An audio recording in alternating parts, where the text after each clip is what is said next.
Assalamualaikum warahmatullahi wabarakatuh. Hai teman-teman kelas 7, apa kabarnya? Semoga kalian masih semangat meski masih belajar dari rumah aja ya.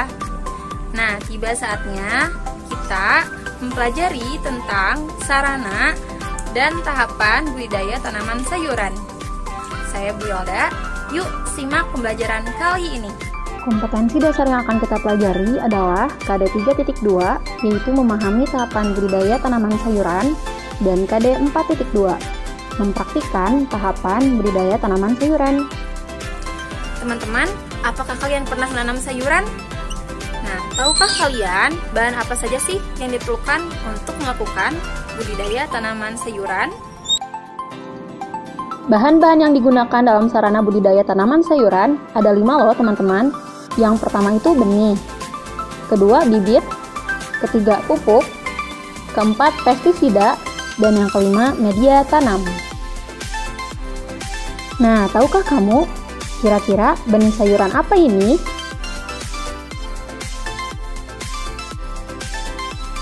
Nah, teman-teman, ternyata benih yang tadi itu menjadi sayuran bayam.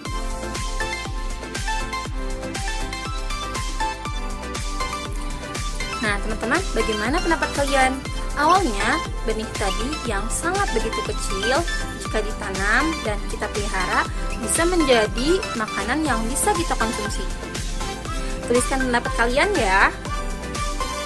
Teman-teman, berikut ini contoh bibit. Bibit yaitu tanaman kecil atau belum dewasa yang siap dipindah tanam. Teman-teman, berikut ini contoh gambar pestisida. Pestisida adalah bahan atau zat kimia yang digunakan untuk membunuh hama, baik yang berupa tumbuhan, serangga, maupun hewan lain di lingkungan kita. Sedangkan ini merupakan contoh pupuk. Pupuk adalah suatu bahan yang mengandung satu atau lebih unsur hara atau nutrisi bagi tanaman untuk menopang tumbuh dan berkembangnya tanaman. Jenis pupuk terbagi kepada dua, ada pupuk organik dan pupuk anorganik.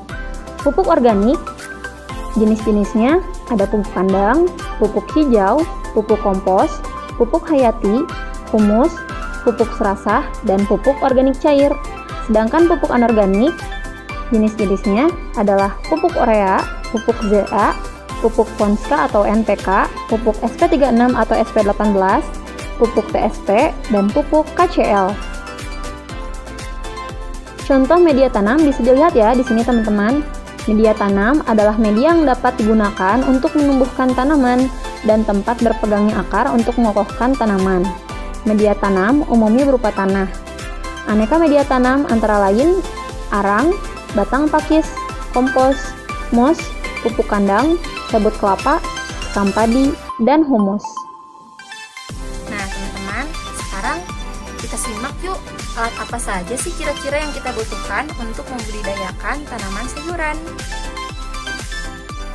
Alat yang digunakan dalam sarana budidaya tanaman sayuran meliputi dua bagian.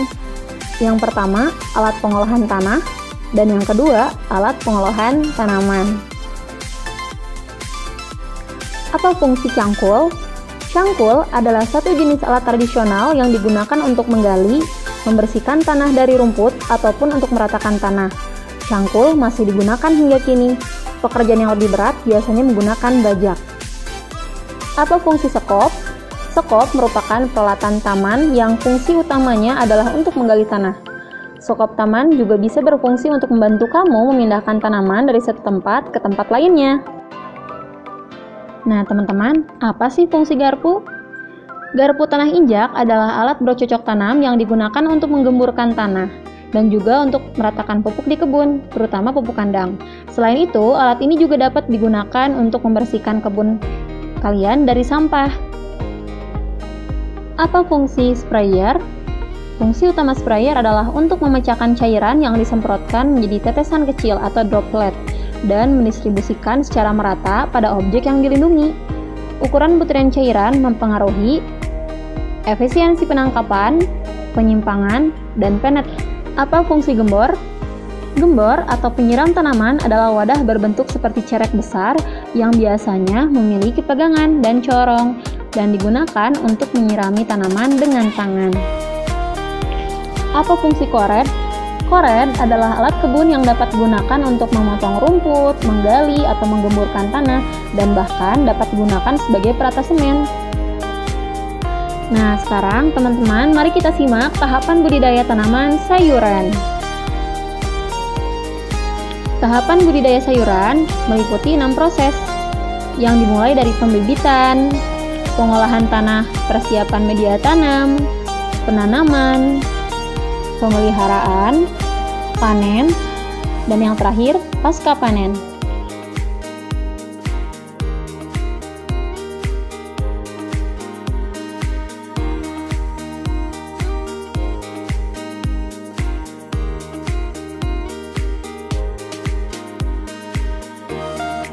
Nah, berikut ini tantangan belajar untuk kalian.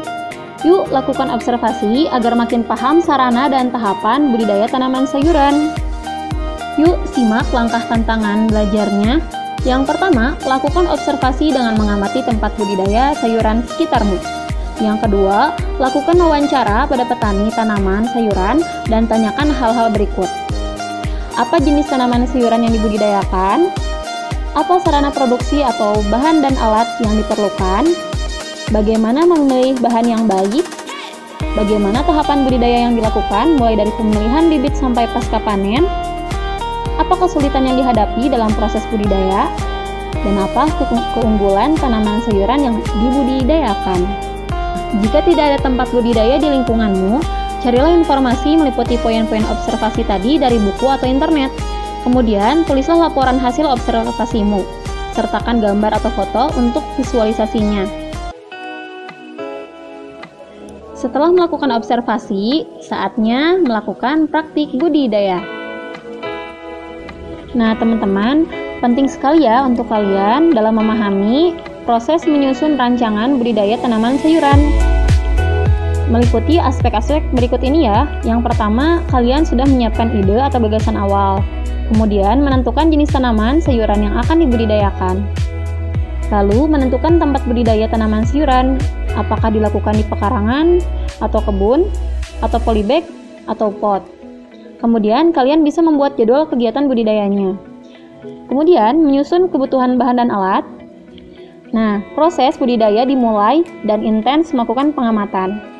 Setelah tahap budidaya selesai, silahkan kalian melakukan evaluasi.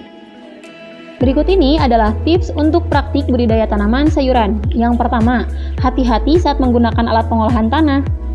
Kedua, gunakan masker, sarung tangan, dan baju tertutup saat menyemprotkan pestisida.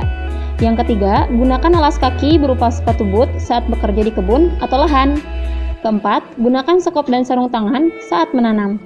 Dan yang kelima, jangan lupa cuci tangan.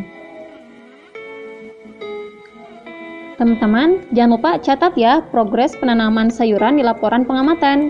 Berikut ini contoh lembar pengamatannya. Kalian bisa menuliskan jenis tanaman sayurannya apa, kemudian tempat menanamnya di mana, tanggal menanam, kemudian jangan lupa pantau progresnya dari hari ke hari.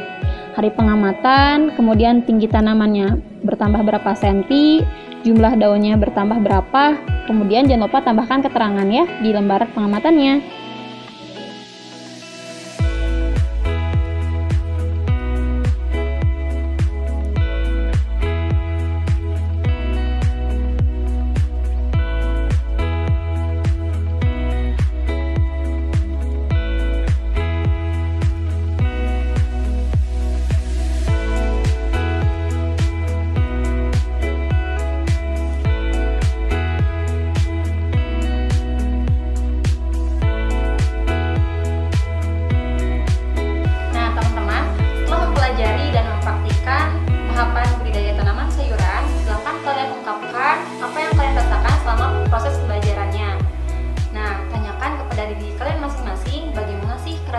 komoditas tanaman sayuran yang begitu luar biasa.